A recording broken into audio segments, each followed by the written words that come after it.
A graça e a paz do Senhor Jesus, amém? Nós estamos hoje no nosso 10º dia do jejum, 21 dias para encher a casa, e hoje no 10º dia nós vamos falar sobre o caminho maravilhoso de Deus.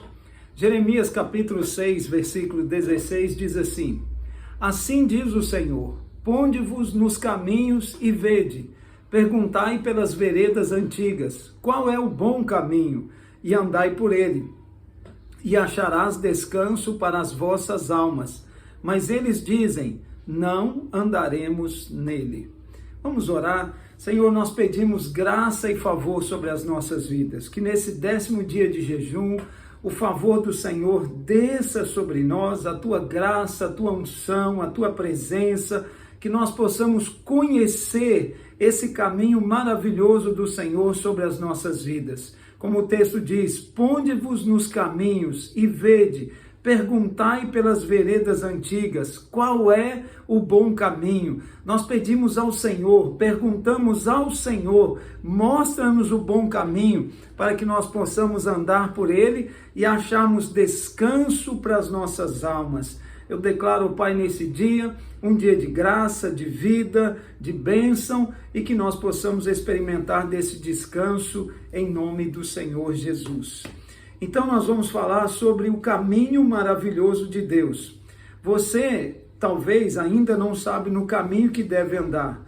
Talvez o que precisamos não é de um caminho novo, mas sim de caminhos eternos, de acertar os passos que nós precisamos dar. A Bíblia fala que devemos observar e buscar pelas veredas antigas.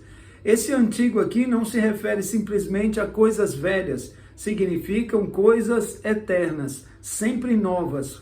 Para cada área da nossa vida, existem princípios de Deus, que Ele quer nos ensinar, que Ele quer compartilhar conosco. Geralmente são caminhos que, se andarmos por Ele, certamente seremos abençoados. Deus diz na palavra que os caminhos dele são mais altos do que os nossos e os pensamentos do Senhor são mais altos do que os nossos pensamentos. Então, em João 14,6, a Bíblia diz que o Senhor Jesus, ele é o caminho, a verdade e a vida. Ele não é uma opção de caminho, ele é o único caminho, ele é o caminho. Depois ainda lemos que Jesus é a palavra, o verbo que se fez carne e habitou entre nós. Então, muitos sofrem por não andarem nos caminhos de Deus, duvidando e questionando o quão esses caminhos de fato são perfeitos. Nós precisamos confiar, crer, esperar. Para cada área da nossa vida, há um caminho bom que vale a pena ser vivido, que o Senhor separou para cada um de nós. Nós aqui não temos a intenção de estabelecer leis e regras na igreja. Não somos dono da vida de ninguém, por isso não vamos ficar a fiscalizar membros, o que faz, o que não faz, onde anda, onde não anda, porque cada um tem sua própria vida diante de Deus.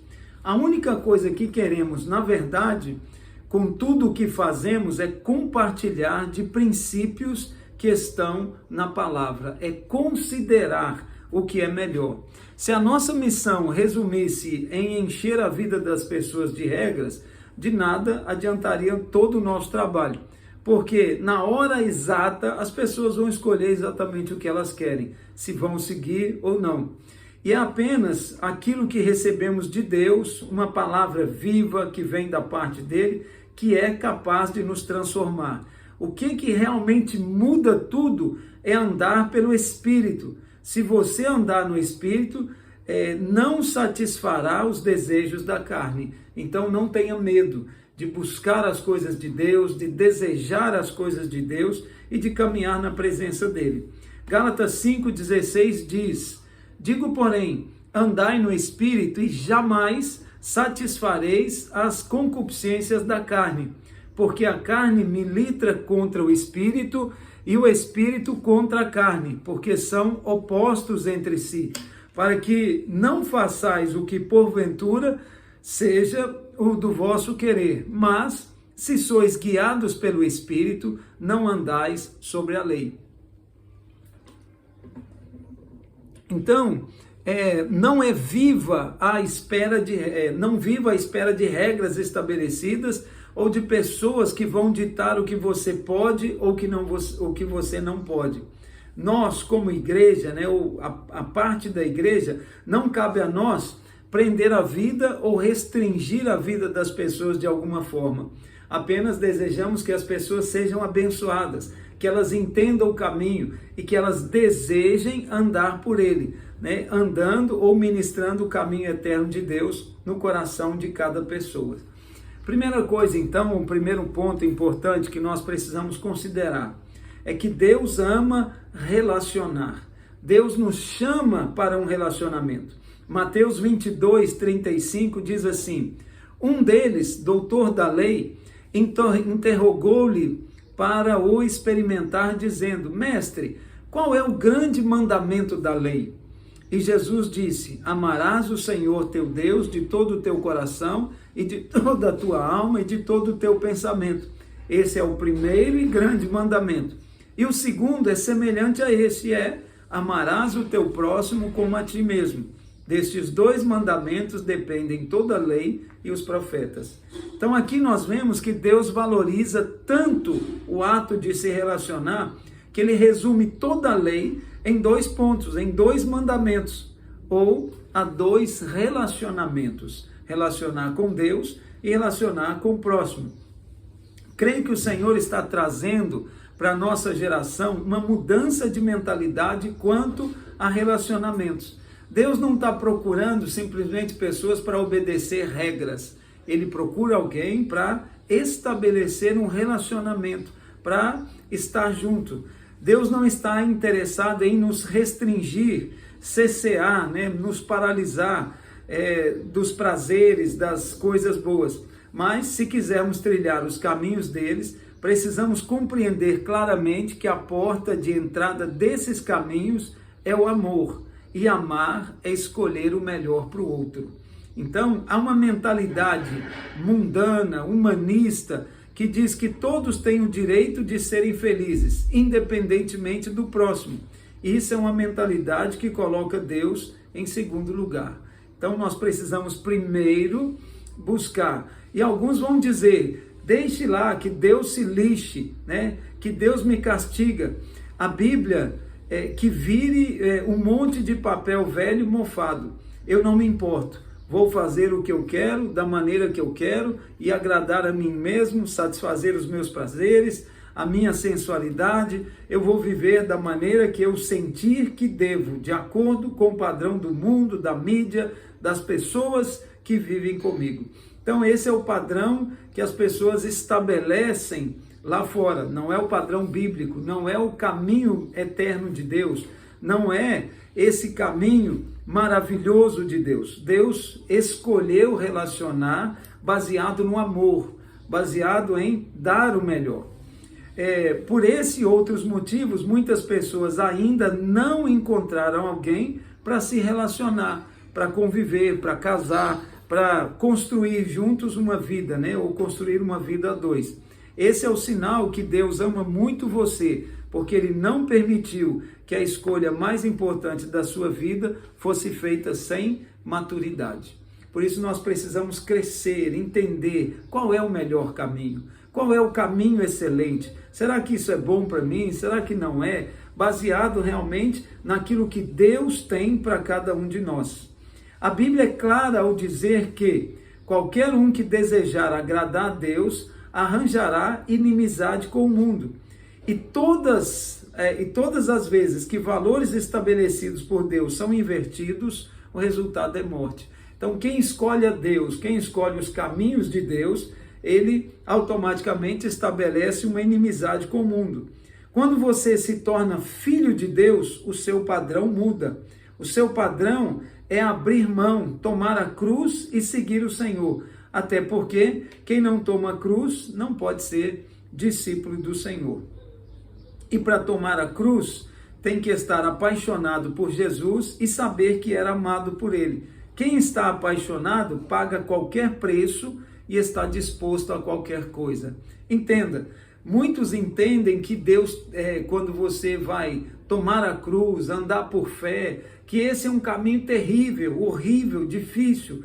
E eu te asseguro que não. Andar por fé e andar próximo do Senhor é muito melhor, é muito mais satisfatório, é muito mais alegre. Esse tipo de discípulo está disposto a privações, a ser perseguido e até morrer por amor a Jesus. Ou seja, viver um padrão de santidade nos relacionamentos, principalmente aqueles que são amorosos e acontecem durante a sua mocidade. Então, é fácil quando Jesus ama você. Então, quando você recebe o amor de Deus, deixa esse amor fluir na sua vida, você experimenta esse caminho diferente, esse caminho excelente, esse caminho melhor, né? O caminho maravilhoso de Deus. Mas quem não é discípulo, esse padrão é alto demais. E a cruz é cara demais. Parece que não vale muito a pena. Entretanto, o Senhor nos amou primeiro, o que significa que fomos tão constrangidos por esse amor, que ao termos revelação dele, agora somos capazes de tudo isso pelo Senhor. Nós, na nossa própria força, não conseguimos. Mas quando nós percebemos todo o sacrifício da cruz, tudo que foi derramado por nós, que foi feito por nós, nós percebemos claramente que é possível. Eu posso estar nele, permanecer nele. Esse é o caminho eterno de Deus, Cristo. O Evangelho é sobre o relacionamento de Deus com Cristo, o Pai com o Filho. E se você deseja viver um relacionamento saudável entre o primeiro nessa relação divina, e jamais coloque o outro nesse lugar de prioridade. Então Deus tem que ser o primeiro, e ele vai mudar o padrão da sua vida. O padrão do mundo, ele é humanista. O homem está sempre no centro. É eu primeiro, o que eu quero, o que eu gosto, o que eu prefiro, o que eu sinto, o que eu sei, o que eu. Eu vou fazer tudo para ser feliz, porque a vida é curta. Eu tenho que curtir o máximo que eu conseguir. Não me importo com os meus irmãos, com o propósito de Deus e nem com coisa alguma. Eu estou aqui para usar as pessoas de todas as maneiras que eu puder para me beneficiar. Esse é o padrão do mundo. O mundo pensa assim e o mundo age assim, usando pessoas, usando situações, usando circunstâncias. O problema é que, como foi citado anteriormente, amar é escolher o melhor para o outro. O conceito correto do amor para o casamento é querer encontrar alguém para fazer aquela pessoa feliz, e não encontrar alguém que me faça feliz. Quando você se casa pensando em alguém que irá fazê-lo feliz, você se casa baseado em um amor egoísta. Se ele não te fizer feliz, você vai deixá-lo. Então, nós casamos para fazer o outro feliz, para suprir o outro, para abençoar o outro, para completar o outro, para dar o melhor de nós em favor daquele outro. No meio de tudo o que se relacionar amorosamente à maneira de Deus encontraremos uma outra vertente de pensamento, que é o namoro cristão. Trata-se de um ajuste do namoro mundano que pode ter um final tão trágico ou até pior do que aquele, porque crentes não planejam o pecado. Então, o caminho de Deus segundo ponto. O ditado popular fala: diga-me com quem você anda e eu lhe direi quem você é. Então, existe uma premissa paralela a essa que diz o seguinte: diga-me por onde andas e eu lhe direi onde você vai chegar. Então, se você me falar claramente onde você anda, eu posso dizer onde você vai chegar. Os frutos do namoro são conhecidos, e aqueles que optam por esse caminho trocam uma eternidade de vida de paz, de alegria, de desfrute, de caminhar juntos com seu cônjuge e a sua família por momentos de prazer no pecado. Então, falando dessa vida sexual, desse momento, precisamos dizer que esta é outra palavra que foi completamente distorcida pelo diabo na nossa cabeça, mas que Deus quer renovar o seu verdadeiro sentido e o seu verdadeiro significado. Primeiro, que sexo é uma coisa de Deus, divina, santa, maravilhosa, porque foi criado por ele. Mas o diabo simula, ele se passa por um especialista em sexo, mas ele não é e nunca foi. Ele faz propositalmente a maioria das pessoas pensarem que Deus é daqueles que desmancha prazer e leva eles a ter uma mentalidade mundana, diabólica sobre Deus. Então, muitas pessoas não querem vir para a igreja, não querem caminhar em santidade porque não querem abrir mão desse suposto amor ou prazer que o mundo oferece, que é passageiro, que é vulgar, que é curto, Deus não errou ao criar o sexo. Essa é outra mentalidade distorcida pelas mentiras do diabo. A atração sexual não é algo ruim. Ambos foram criados por Deus. O pecado, porém, perverteu o dom da atração em lascívia.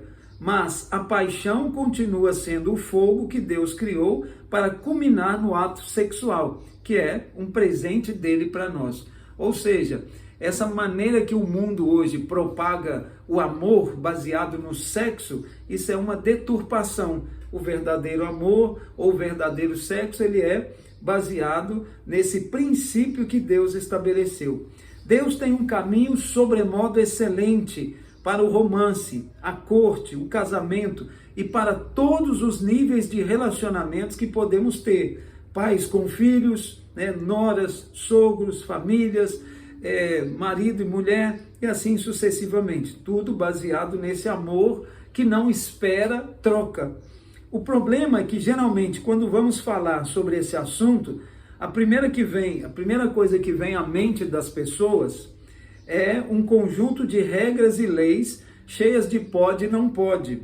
Não estamos falando de regras, estamos falando de um caminho, o caminho eterno de Deus para os nossos relacionamentos, ou o caminho maravilhoso de Deus para nos relacionar. Deus quer relacionar conosco, e Ele não relaciona conosco com base na lei, Ele se relaciona conosco com base em Cristo, na obra consumada da cruz. Na corte, por exemplo, que é o namoro santo, não é um conjunto de regras, é o caminho de Deus para quem não está disposto a sofrer e se decepcionar com o padrão mundano de relacionamento. Ou seja, a corte é um padrão, é um caminho de santidade diferente do padrão do namoro. Deus criou as suas leis para o perfeito funcionamento da vida humana, na terra, nos céus, nos mares, em todo o universo. Mas Ele jamais exigiu que o homem a seguisse. Ele nos fez com livre-arbítrio, com capacidade de tomar decisões. É como a lei da gravidade, você pode obedecer ou não, contudo você sofrerá as consequências naturais da sua escolha de qualquer maneira. O mesmo acontece com a lei de Deus para o romance. Então, quando nós decidimos espontaneamente andar nesse caminho maravilhoso de Deus, nós vamos experimentar, nós vamos colher, nós vamos desfrutar, nós vamos nos deleitar em coisas diferentes. A proposta de Deus é um bom caminho. Trata-se de algo que é prazeroso, amável, seguro, próspero e deleitável. A palavra diz em Oséias: meu povo foi destruído porque lhe falta conhecimento. Em outro momento, Jeremias diz: no caminho em que deviam andar, eles tropeçam. Então, ele tinha que andar no caminho, mas eles estão a tropeçar nesse caminho. Jesus, ele é a pedra angular para aqueles que o buscam, mas ele é a pedra de tropeço para os que rejeitam os seus caminhos. A Bíblia diz que há caminhos que para o homem parecem bons, mas o fim deles são caminhos de morte, são caminhos de destruição. Essa geração atual é uma geração ansiosa, tipo fast food, que não suporta em quase nenhuma hipótese esperar. Muitos querem o caminho de Deus, mas não querem obedecer às leis de trânsito deste caminho. Ou seja, existe um princípio a se obedecer, existe um princípio a trilhar. querem o resultado, mas não querem seguir as instruções. Querem quebrar todas as leis, mas querem desfrutar no final de paz, de alegria, de prosperidade, afligindo, quebrando todos os princípios nesse caminho.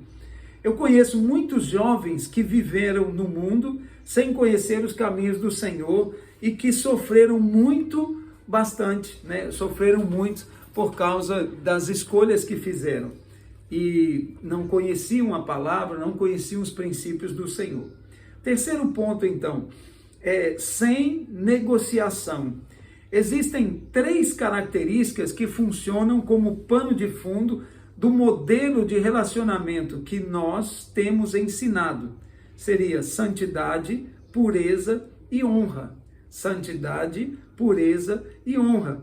Essas 3 palavras são tudo o que o mundo mais abomina, mas que sempre encontramos na vida de um discípulo. Quem quer andar em santidade, quem quer tomar a cruz, quem está disposto a trilhar um caminho sobremodo excelente, você vai perceber nele esses princípios. Eu sei que quando se fala de se guardar para o seu cônjuge, o mundo acha isso estranho. A família pressiona, os amigos pressionam, isso é incomum. Mas não se importe, escolha andar no padrão que a palavra ensina. Ande em santidade. Escolha separar-se. Escolha esperar o momento certo. Escolha fazer a decisão certa na hora certa.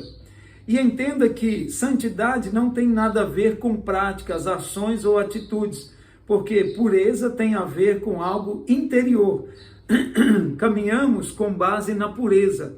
Trata-se dos seus valores, intenções a respeito daquilo que povoa a sua mente, que enche a sua mente. Honrar tem a ver com incluir, fazer questão. Quando você exclui seus pais desse tipo de assunto, por exemplo, você está sendo injusto e desonroso. As pessoas que mais te amam e mais se preocupam e investem em você são os seus pais. Priorize a aceitação e a cooperação deles. Isso é honra. Isso é incluir, isto é proteção. Se o seu pai ou sua mãe disser, essa pessoa não parece ser uma pessoa adequada para você, ouve, né?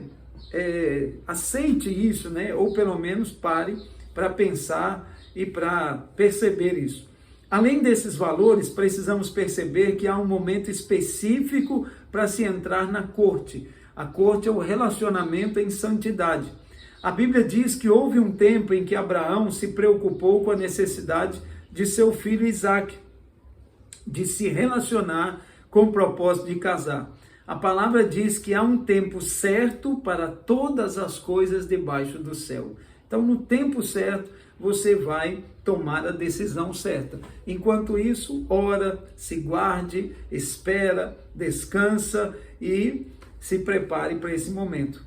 Eclesiastes 3:1 diz, tudo tem o seu tempo determinado e há tempo para todo propósito debaixo do céu. Eclesiastes 3:1. O apressado come cru e perde o tempo certo das coisas, porque ele se precipita. Existe um nível da idade para tratar sobre corte. Se você não tem a capacidade de pagar as suas próprias contas, por que você deseja entrar numa corte agora? Né? Um relacionamento, se você ainda não é capaz de arcar com as suas despesas. Isso é válido, principalmente para as meninas que amadurecem mais cedo. Enquanto tem um menino de 15 anos soltando pipas, né, brincando, jovem, a jogar futebol, as moças dessa idade já estão até olhando vestido de noivas. É algo importante, não começar a despertar interesses no outro que você não poderá corresponder. Isso é defraudar. Então, espera o tempo certo. E é por isso que o adolescente tem que estudar, ler a Bíblia, buscar a Deus, porque quando você aumenta o seu foco no Senhor, você fica mais eficiente, você fica mais preparado para o seu futuro. Lembre-se, você discerne se é ou não o tempo de se relacionar avaliando a maturidade e a estrutura financeira de ambos. Se os dois podem, se os dois conseguem, se já tem o suficiente, se já conseguem, então possivelmente é o momento certo. O propósito do relacionamento é o casamento, por isso as finanças são um pré-requisito. Então comece a trabalhar antes, vai adquirir o seu terreno antes, vai fazer uma preparação para o seu casamento, para o seu matrimônio, para a sua vida futura. Ao invés de ficar correndo atrás, despertando interesses fora da hora, né? Coloca alvo, foco, objetivo naquilo que você precisa. Enquanto você ainda não tem idade para se relacionar, invista naquilo que é importante para a sua vida. Coloca foco nesse momento. Desenvolva uma estrutura profissional e comece a planejar a sua carreira. Daqui a 2 anos, o que eu estarei a fazer? Daqui a 4 anos, 6 anos, onde eu estarei? Como eu estarei? Então estude, gaste o seu tempo, investe, pesquise, construa nesse tempo, porque daqui a 5 ou 10 anos você vai estar muito mais capacitado, muito mais preparado.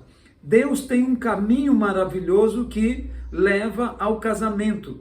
Infelizmente, muitas pessoas estão esperando apenas por uma oportunidade. Isso mostra como a fé, os valores e os compromissos com Cristo e a aliança com os irmãos desse tipo de crente ainda é superficial. Muitos estão à procura de prazeres, deleites naturais, carnais e mundanos. E isso, o final deles é morte. Escolha a revelação do amor, porque quem muito foi perdoado, muito ama. Escolha o melhor caminho, o caminho de Deus, e ensine esse caminho aos mais novos, especialmente aos seus filhos. Aprenda, ouça e cresça nas veredas antigas do Senhor. Que Deus possa abençoar poderosamente a sua vida.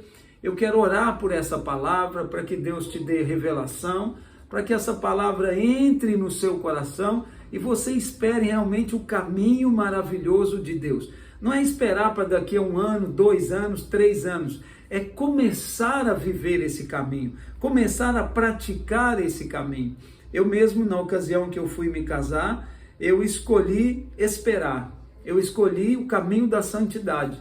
Eu escolhi o caminho de ler a Bíblia juntos, orar juntos, crescer no Senhor e edificar algo para Deus. Eu quero orar então pela sua vida e hoje eu vou orar pelos alvos familiares. Nós temos orado diariamente alguns alvos de oração e hoje eu quero orar pelos alvos familiares. Pai, eu quero apresentar diante do Senhor agora cada um dos meus irmãos que ouvem essa palavra, que recebem essa palavra, que eles possam experimentar desse caminho maravilhoso do Senhor em todas as áreas, a começar no relacionamento com o Senhor, no relacionamento com o próximo, desfrutando de vida, de paz, de alegria, de prosperidade, de bênção, recebendo no coração essa graça maravilhosa do Senhor, de ser transformado, de ter alegria no Espírito, de ver as coisas sendo mudadas à nossa volta e de tomar as decisões no momento certo. Eu oro agora quebrando toda aflição, toda angústia, todo medo, toda incerteza que fazem as pessoas tomarem decisões precipitadamente. Que eles escolham esse caminho maravilhoso, que eles escolham ouvir o Senhor, entender a palavra, ouvir a voz do Espírito e seguir na direção certa. Pai, eu quero também colocar os alvos familiares, esse que tem conflito na família, esse que tem conflito no casamento, esse que está em guerra com seus filhos, que o Senhor estenda as tuas mãos de poder agora, que o Senhor venha abençoar cada família, que cada um que tem orado pela salvação da sua casa, pela cura na sua casa, pela libertação na sua casa, que isto aconteça em nome do Senhor Jesus Cristo, que a paz do Senhor inunde esses corações e que cada um deles possa experimentar de uma vida e a vida em abundância. Eu libero agora a paz de Cristo. Eu libero agora o amor de Cristo. Eu libero agora a vida de Cristo sobre esta família, sobre a sua vida. Que você tenha revelação do propósito, que você tenha percepção do caminho maravilhoso de Deus. Os caminhos do Senhor são mais altos e os pensamentos do Senhor são mais altos.